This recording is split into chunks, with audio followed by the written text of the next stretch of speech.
So I'm gonna go upstairs to the garden.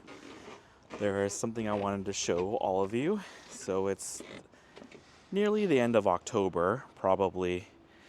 I think it's the 28th today, so a few days away from Halloween. There's still a handful of flowers up here, but they're all pretty much gone. And I don't have really any more buds coming in, but this is kind of what it looks like. Here's Bahama Mama. Still 3 really pretty flowers. I'll probably cut these and enjoy them in the house. But I got a brand new dahlia that just came in, and I wanted to show it to you. Over here, this is honeydew. It finally came in, and it's a tiny little plant. I'm just gonna have one flower, but I think it's pretty neat. It's got some pink, some yellow, almost a little bit of orange, and it's kind of scattered all around and no real pattern. So it's pretty neat. I'll probably save this tuber, grow it again next year in a bigger pot. Maybe I'll get more flowers. But yeah, this is my very last dahlia of the growing season this year. And then here's Bridezilla, always very pretty. So in the next scene, you'll probably see a mostly dead garden. I'm gonna go ahead and just wait for a frost, and then I'm going to cut all of the plants down and just quickly clean everything up, and I'll show you what the tubers look like and the process in which I clean them off and then store them for the winter. So here's just a quick last look at the garden.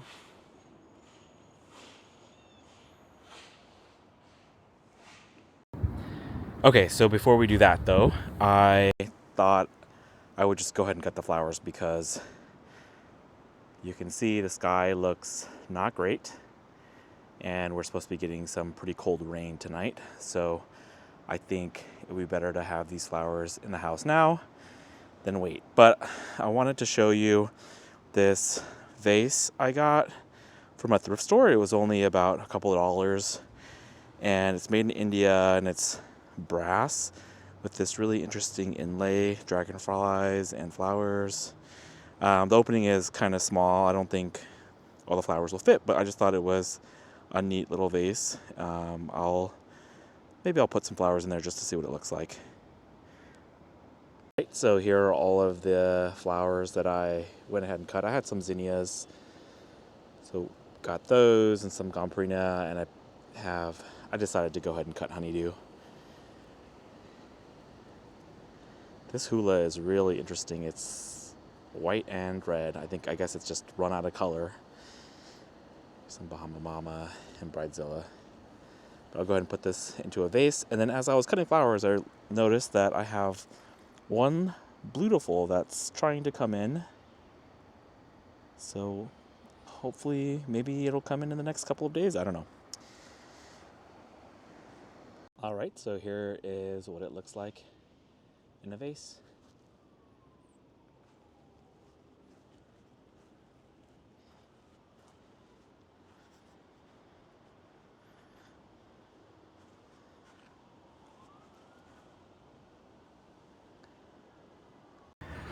All right, so it's been a few days, and I wanted to just check in on my very last bloom. Beautiful. So let's see. Oh, there it is. Okay. It's looking pretty good. Maybe in a couple of days we'll see the full bloom. All right, let's just check out these other. Oh, got a Cosmo. Hula looks like it is completely done. Look at these seed pods.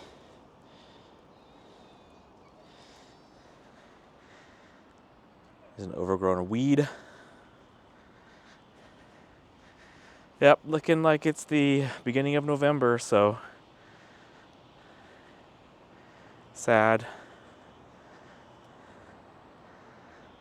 And here's Eveline still growing. Maybe we'll get a giggles here. Huh. Bahama Mama here. Yeah, and this is sort of what the buds start doing as they kind of turn black. I guess it's been pretty cold.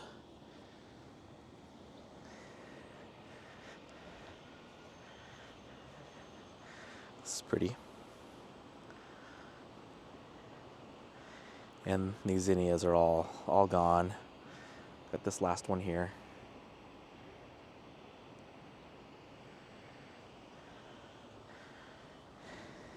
This geranium seems to be doing really well. I'll have to figure out what to do with it. It's a scented geranium, so it smells really good. I'll have to figure out what to do with it over the winter. All right, well, this was just a quick look after a few days. I have to start thinking about digging up these tubers now. Here's a honeydew. After I cut the one flower, it looks like it's dying now, and yeah. Okay, anyway. This is what the garden looks like beginning of November.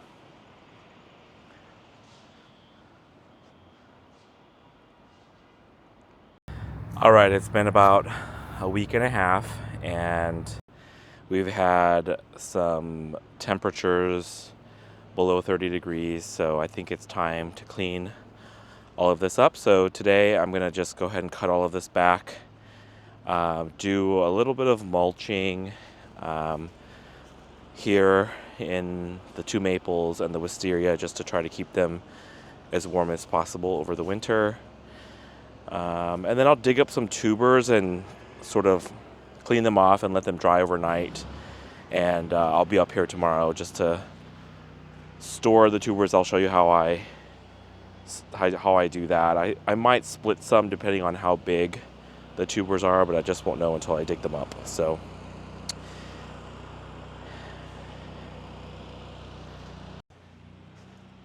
one thing I forgot to mention is I already brought in, before the frost, I brought in that foxtail fern that I think you've seen before, and I brought in the scented geranium and all of my succulents, so they're safely inside a warm house.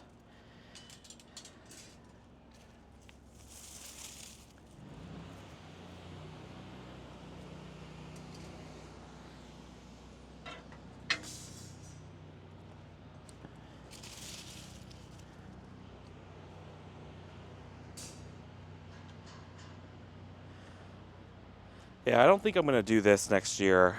This did not work out very well with this string, so I'm going to probably get some more of those tomato planters. All right, I think it's time to just go ahead and start cutting these down.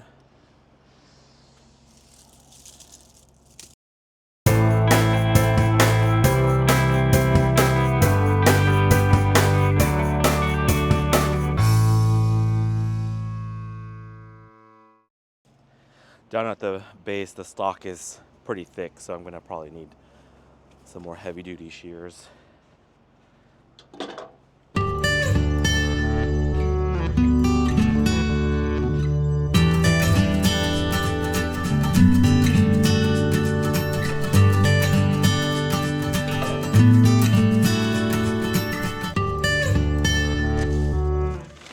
I was just showing you Cornell and how thick the stalk was this year.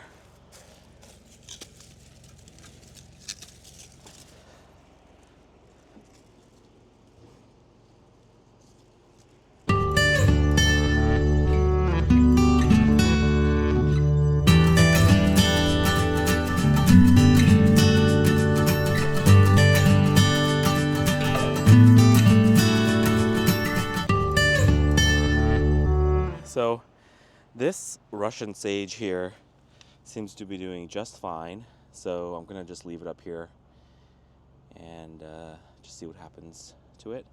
And then I have some nigella here that has just come back, and I'll keep that in here too. I think it should last for at least a few more weeks, and we'll see what these blooms look like.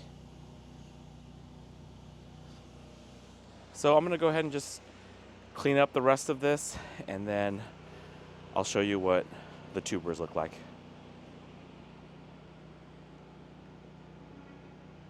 Here's just a quick status update on where I am. Everything that needs to be cut down has been cut down. I also did some mulching for the 2 maples and the wisteria.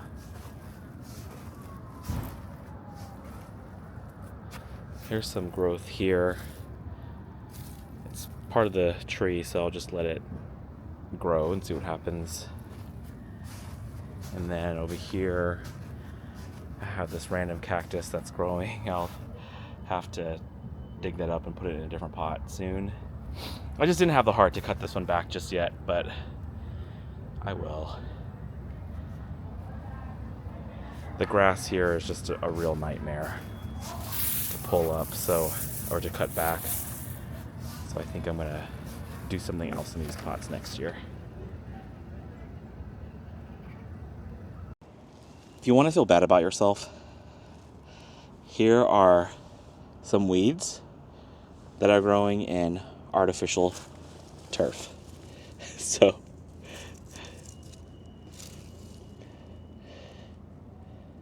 if these weeds can survive here, I think you can learn to grow anything anywhere.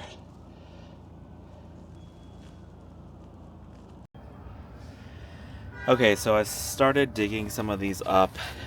Just wanted to show you what it all looks like. So this is Daddy's Girl. I don't know if you remember, this was a very prolific dahlia. I had tons and tons of flowers. It was like a pink blush kind of color. You'll see that it's got, when I planted it, it was just one tuber, the mother tuber right here, this darker one. But all of these other lighter ones came in over the season. So what I'm going to do is just cut back. And what I'm going to do actually is I'm going to clean this all off with water and then leave it up here overnight. And then tomorrow I'll come back up and cut off all of these little stringy roots here. And then just to see exactly what it looks like, see if I can see any eyes, and then figure out if I want to split them now or wait until the spring. So I did, this one here is Daddy's Girl. The one next to it was Pixie. And, it wasn't as prolific in producing tubers, but there's a few here. And this one broke off, but I think this might actually grow into a plant next year. I actually see an eye right there. So I'm going to save it. And then I finished up with iced tea. And then this here is Heather Feather. And I kind of just, the way I dig it up, the soil is pretty loose. And so I kind of move my hands all around it, try to feel where the tubers kind of end. And then excuse me, I have a runny nose, it's cold up here. And then I just kind of pull and see. I don't pull too hard because I don't want to break off all of the tubers. So I just loosen up the soil around it and then gently pull. And if it doesn't come up, then I'll just keep digging.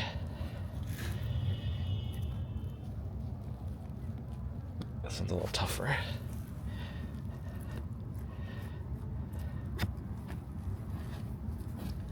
And then I have all this soil, so that makes it harder. I kind of like to keep it in the pot so I don't make a mess.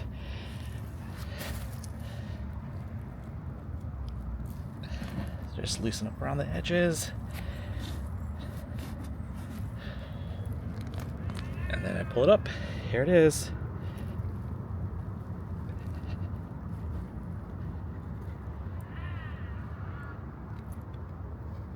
Okay, so here is what they all look like.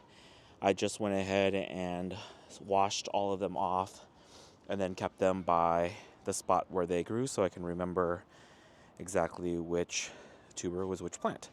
I kind of wanted to show you a couple of interesting things. First, I think all of the tubers look like they are pretty healthy. I didn't really see any that were obviously diseased, but this here is Cherish, and there's this strange little growth on it, and I'm not sure if it's just like a deformed tuber or if this is like a disease or some kind of an issue. So I'm gonna have to look into this. If it's gall, I don't think it is, but if it is, I'll have to throw out the entire thing, including all the soil in the pot. And then here's another part of Cherish. It probably will become a plant next year. It looks like it did have some growth this year, and it looks like there might still be an eye, so I'm going to keep this tiny little tuber and see what happens with it next year.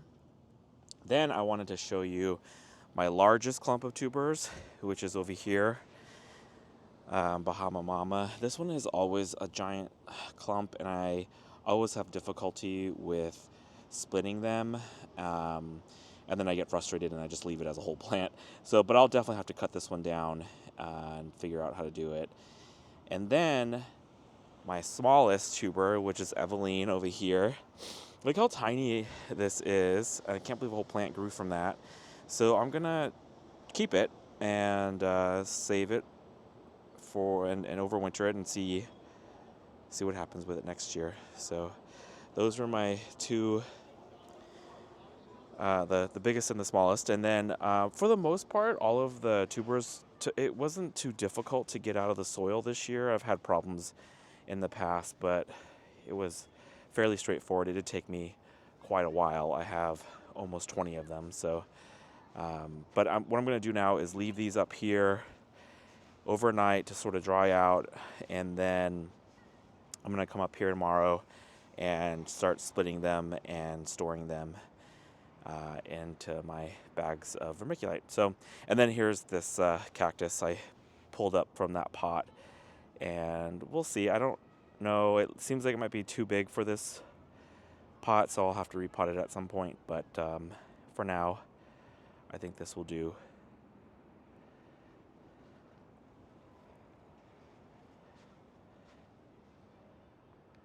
All right, so it's the next day, and it's bright and sunny today. I've got all of the things that I need to start splitting the tubers. So this here is how I do it. I have these Ziploc bags, I label them, and then I store them in this vermiculite. And this is just what I had last year, so I'm going to reuse it. It's like very windy here today, so I will try to show you how I'm doing it, but the wind is going to knock over my camera, so I might have to do some of this one-handed. But all right, time to tidy this rooftop up and put these tubers away. All right, so this is going to be the first one that I'm going to do. This is Beautiful. And I'm just going to clip off all of the roots here just to clean it up. And it's kind of a small clump, so I think I might just keep these together and then in the spring see if I can see any eyes, and then split them then. But this whole clump should be able to fit in one Ziploc bag with vermiculite, so I'll go ahead and do that now. Alright, and so here is what that clump looks like with all of the roots taken off. And I'll just go ahead and store this in a bag and label it Beautiful. And this here is the vermiculite that I use. It's kind of the only one I can find at my local hardware store, so I use that brand here, Fairy Morse. And here's what it looks like. And I'll just store them unzipped so that there can be some circulation throughout the winter. That's pretty much it. And then I put them all here in this tub. So I've got about 20 more to go, and I'll go ahead and do that now. Okay, just wanted to revisit this dahlia with that weird growth on it. I think it might be pronounced gall. Sorry for the wind, but I think I'm gonna have to throw this whole thing out just to be safe. Okay, so after a couple of hours, I am actually finished, and they all fit pretty neatly in this tub, and then I'll put it in my basement and check on them probably once a month, make sure they haven't all dried out, or maybe rot can happen as well if it's too humid or too wet. So that's about it. And then here's pretty much the garden, and it's all put away, mulched, and will just sit empty pretty much until March or April when I'm back up here and planting things again.